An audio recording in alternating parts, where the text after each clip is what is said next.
ಯಾರು ಇಷ್ಟ ನೋಡ್ತೀವಿ. ನಮಗೆ ಕಾರ್ತಿಕ್ ತುಂಬ ಇಷ್ಟ ಆಗ್ತಾನೆ. ಚೆನ್ನಾಗಿ ಆಡ್ತಾನೆ, ಅವ್ನು ಸ್ಪೋರ್ಟಿವ್ ಆಗಿ ತೊಗೊಂಡು ಆಡ್ತಾನೆ. ಆ ವಿನಯ್ ಥರ ಏನೋ ಅವ್ರು ವಿನ್ ಆಗ್ತಾರೆ ಅಂತ ಗ್ರಡ್ಸ್ ತೋರಿಸೋದು ಅದೆಲ್ಲ ಮಾಡಲ್ಲ. ಅಲ್ಲಿಗೆ ಗೇಮ್ ಮುಗಿಸ್ಬಿಟ್ಟು ಮುಂದೆ ಚೆನ್ನಾಗಿ ಆಡ್ತಾ ಇದ್ದಾರೆ.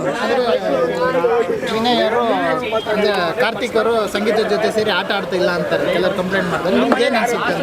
ಏನಿಲ್ಲ, ಅದು ಎರಡನ್ನೂ ಬ್ಯಾಲೆನ್ಸ್ ಮಾಡ್ತಾ ಇದ್ದಾನೆ ಅವ್ನು ಚೆನ್ನಾಗಿ. ಈ ಕಡೆ ಫ್ರೆಂಡ್ಶಿಪ್ಪು ಬ್ಯಾಲೆನ್ಸ್ ಮಾಡ್ತಾ ಇದ್ದಾನೆ ವಿನಯ್ ಜೊತೆ ಮತ್ತು ಸಂಗೀತದ ಜೊತೆ, ಆಸ್ ವೆಲ್ ಗೇಮು ಚೆನ್ನಾಗಿ ಆಡ್ತಾ ಇದ್ದಾನೆ. ಅವ್ರನ್ನ ಬಿಟ್ಟು ಮತ್ತೊಬ್ರು ಯಾರು ಚೆನ್ನಾಗಿ ಆಟ ಆಡ್ತಿದ್ದಾರೆ ಅಂದ್ರೆ ಯಾರು? ಮೈಕಲ್ ಸ್ಟ್ರಾಂಗ್ ಪ್ಲೇಯರ್, ಚೆನ್ನಾಗಿ ಆಡ್ತಾನೆ. ಗೇಮ್ಸ್ ಎಲ್ಲ ಸ್ಪೋರ್ಟಿವ್ ಆಗಿ ತೊಗೊಂಡು ಆಡ್ತಾನೆ. ಅಂದ್ರೆ ಬಟ್ ಅವ್ನು ಎಂಟರ್ಟೈನ್ಮೆಂಟ್ ಎಲ್ಲ ಅಷ್ಟೊಂದು ಇದಲ್ಲ. ಬಟ್ ಕಾರ್ತಿಕ್ದು ಸ್ವಲ್ಪ ಚೆನ್ನಾಗಿದೆ ಎಂಟರ್ಟೈನ್ಮೆಂಟ್.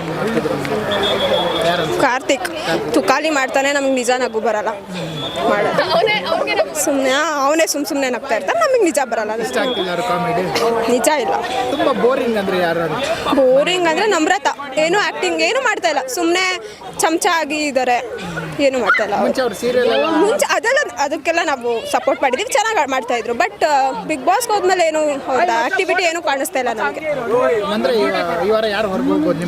ಪವಿ ಅನ್ಸುತ್ತೆ. ಅವರು ವಿನಯ್ ಜೊತೆ ಯಾರ್ಯಾರು ಚಮಚಗಳು ಹಾಕ್ತಾರೋ ಅವರೆಲ್ಲ ಒಂದು ವಾರ ಆದ್ಮೇಲೆ ಅವ್ರು ಆಚೆ ಬರ್ತಾ ಇದ್ದಾರೆ. ರೀಸೆಂಟ್ ಆಗಿ ಬಂದಿದ್ರು, ಅವ್ರಿಗೆ ಟೈಮ್ ಸಿಕ್ಕಿಲ್ಲ ಅಲ್ವಾ ಅವ್ರನ್ನ ಪ್ರೂವ್ ಮಾಡ್ಕೊಳಕ್ಕೆ. ಮೋಸ್ಟ್ಲಿ ಅವ್ರು ಆಚೆ ಬರ್ಬೋದು. ಪ್ರತಾಪ್ ಇನ್ನೋಸೆಂಟ್ ಗೈ ಅಷ್ಟೇ, ಏನು ಮಾಡ್ತಾ ಇಲ್ಲ. ನಮಗೆಲ್ಲ ಸಿಗೋದು ಇಲ್ಲ ಸರ್, ನಾವು ಹೋಗೋದು ಇಲ್ಲ. ಸಿಕ್ಕಿದ್ರೆ ನೋಡೋಣ, ಅವಾಗ ಸಿಚುವೇಶನ್ ಮ್ಯಾಟರ್ಸ್ ಅಲ್ವಾ. ನಮ್ಮ ಫ್ರೆಂಡ್ಸ್ ದೋಸ್ತಗಳು ಕರ್ಕೊಂಡು ಹೋಗ್ತೀವಿ ಅಷ್ಟೇ. ನಾನು ನಿಜ ನೋಡಲ್ಲ. ಅಂದರೆ ನನ್ನ ಫ್ರೆಂಡ್ಸ್ ದಿನ ಕ್ಲಾಸಲ್ಲಿ ಕತೆಗಳು ಹೇಳ್ತಾರೆ, ಸೊ ಅದನ್ನ ಕೇಳಿಸ್ಕೊಂಡು ಏನಂತ ಹೇಳ್ತಾರೆ ಅದೇ ಒಬ್ಬೊಬ್ರು ಅಂದರೆ ಇಷ್ಟ ಇರುತ್ತೆ, ಒಬ್ಬೊಬ್ರು ಅಂದರೆ ಇಷ್ಟ ಇರಲ್ಲ. ಸೊ ವಿನಯ್ ಬಗ್ಗೆ, ಕಾರ್ತಿಕ್ ಬಗ್ಗೆ ಅದೇ ವಿನಯ್ ಒಬ್ರಿಗೆ ಇಷ್ಟ ಆದರೆ ಇನ್ನೊಬ್ರಿಗೆ ಇಷ್ಟ ಆಗಲ್ಲ. ನಾನು ಮುಂಚೆ ಸೀಸನ್ಸ್ ನೋಡ್ತಾ ಇದ್ದೆ, ಬಟ್ ಈ ಸತಿ ಏನೋ ಇಂಟ್ರೆಸ್ಟ್ ಬಂದಿಲ್ಲ.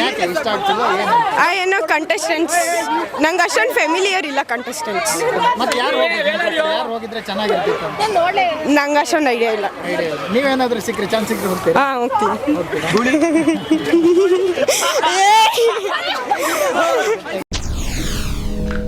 SS TV ಸಿನಿಮಾ ಜಗತ್ತಿನ ಕ್ಷಣ ಕ್ಷಣದ ಸುದ್ದಿಯೊಂದಿಗೆ.